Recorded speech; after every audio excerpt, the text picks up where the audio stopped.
Oh shit, take a look at the headlines today and tell me you aren't feeling that weird pit in your stomach. Like when you're rewatching a movie and the music suddenly shifts into that low tense thrum right before the explosion. That's exactly where we are with the global energy situation right now. We re-talking about the Strait of Hormuz. That tiny sliver of water that literally keeps the global economy breathing, and right now, the tension is tighter than a piano wire. You see, the president is giving a final warning, the kind of warning that usually precedes a massive shift in how the world trades, how money flows, and more importantly, how your hard-earned investments are going to behave over the next 6 months.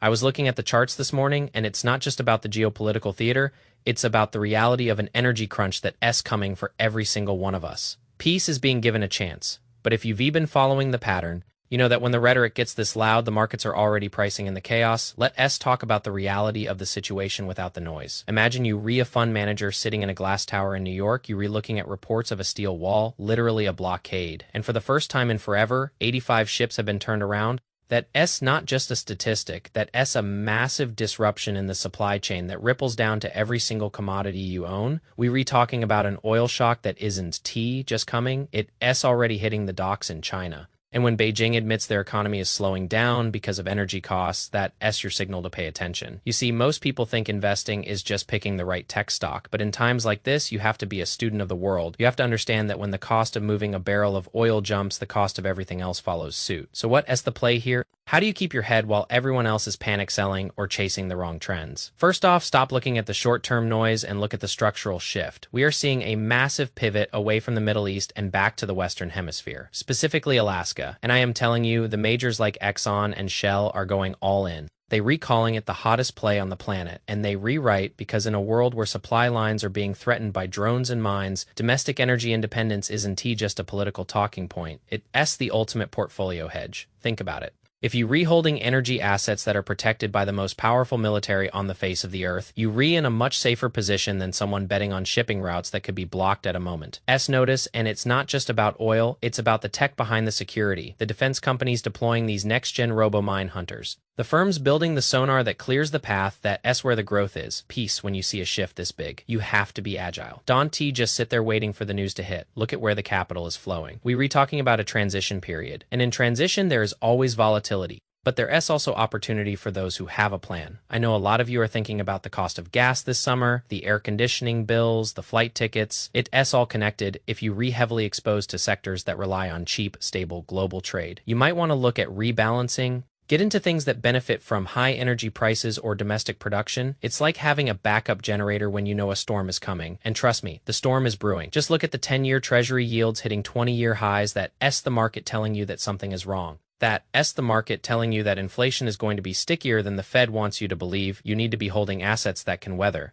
Things that have intrinsic value don't get caught holding the bag when the tide goes out. And let us talk about that psychology because it's the hardest part. When the news says war is coming, your instinct is to dump everything, but that's exactly what the professionals don't do. They look at the balance sheets, they look at the sovereign defense mandates, and they build their position. That's the difference between a gambler and an investor. The investor understands the game. The gambler just plays it. If you rewatching the military movements, you rewatching the ultimate signal, 85 ships turned away, that's a message to the world that the rules of the game have changed, and if the Strait of Hormuz stays tight, the prices for energy are going to keep climbing. No matter what the central banks say, you have to account for that. You have to build that into your thesis.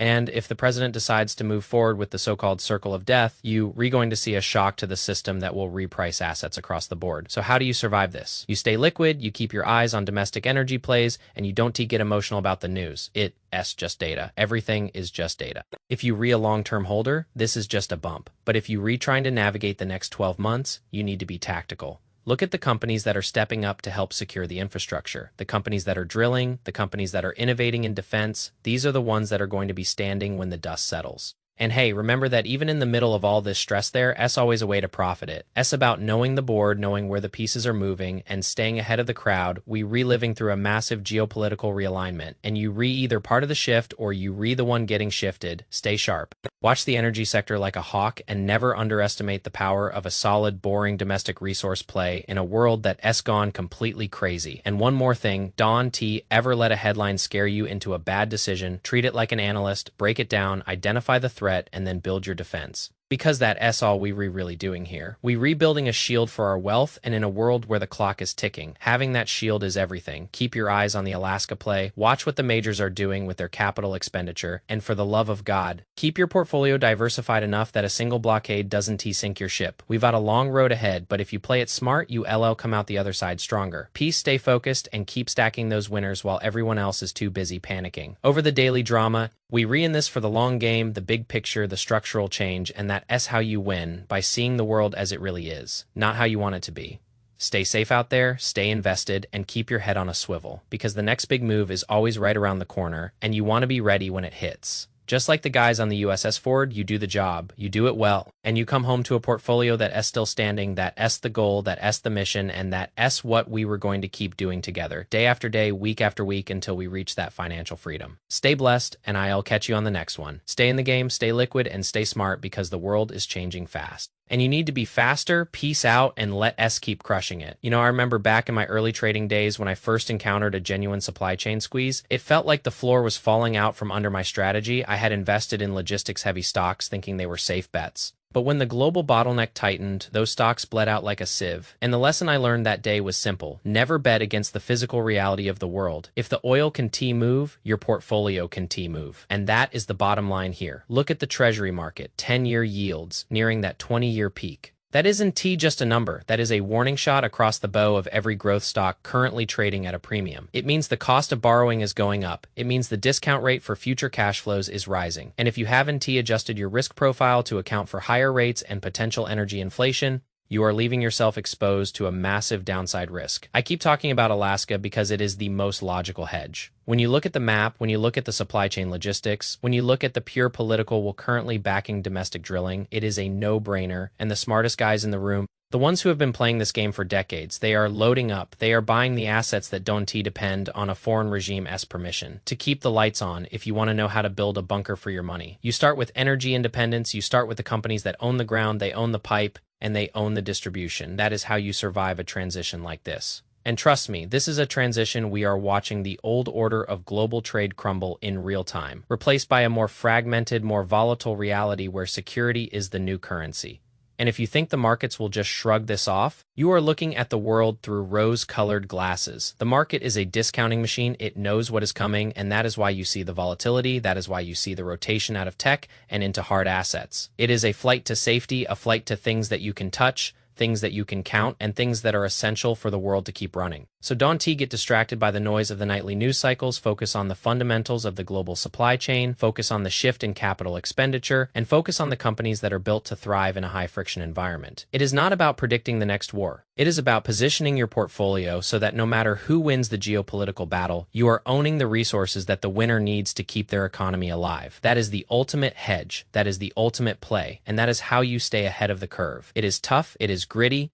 And it requires a level of conviction that most people don't have. But that is why you are here. That is why you are watching, because you understand that the status quo is dead and the new era belongs to those who see the structural shifts and move early. We are talking about a systemic shift in how oil flows, how capital flows, and how the world powers interact. And if you can navigate that shift, you are not just surviving, you are thriving. So keep your eyes on the data, keep your eyes on the macro, and stay liquid enough to capitalize when the panic hits. Because the panic is your opportunity when everyone else is selling out of fear. That is when you step in and pick up the assets that have been oversold, that have been misunderstood, and that have the potential to deliver massive gains when the dust finally settles. And trust me, the dust will settle, but it will settle in a world that looks very different from the one we started with, and you need to be prepared for that new world. You need to be invested in the new reality, and you need to be ready to act when the moment is right. Because in this game, timing is everything, and the timing is now. We are at the brink. The clock is ticking, and the decisions you make today will define your financial trajectory for the next decade. So don't take it lightly. Treat your portfolio with the seriousness of a commander. Treat your assets like they are on the front lines, and build your defense. Because at the end of the day, it is your money, it is your future, and it is your choice. And I choose to be prepared, I choose to be invested, and I choose to be ahead of the game. Peace out, keep your head up, stay smart, and remember that in the world of finance, knowledge is the ultimate weapon, and you are better armed than most. Stay tuned, stay focused, and keep winning. One trade at a time, one day at a time, until we reach that destination of true financial freedom. Let us keep going. Let us keep growing, and let us keep dominating. Because that is what we do. That is who we are, and that is how we win. Peace, and keep the hustle alive. Always, and I mean always. Keep your eyes on the prize. No matter how loud the sirens get, no matter how high the flames rise, keep your focus on the strategy, stay grounded in the fundamentals, and trust your analysis. Because that is your anchor in the storm, and when the storm clears, you will be standing, you will be stronger, and you will be wealthier. And that is the only outcome that matters.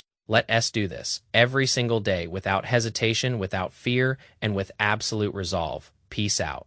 Let us get it. I am out. Peace.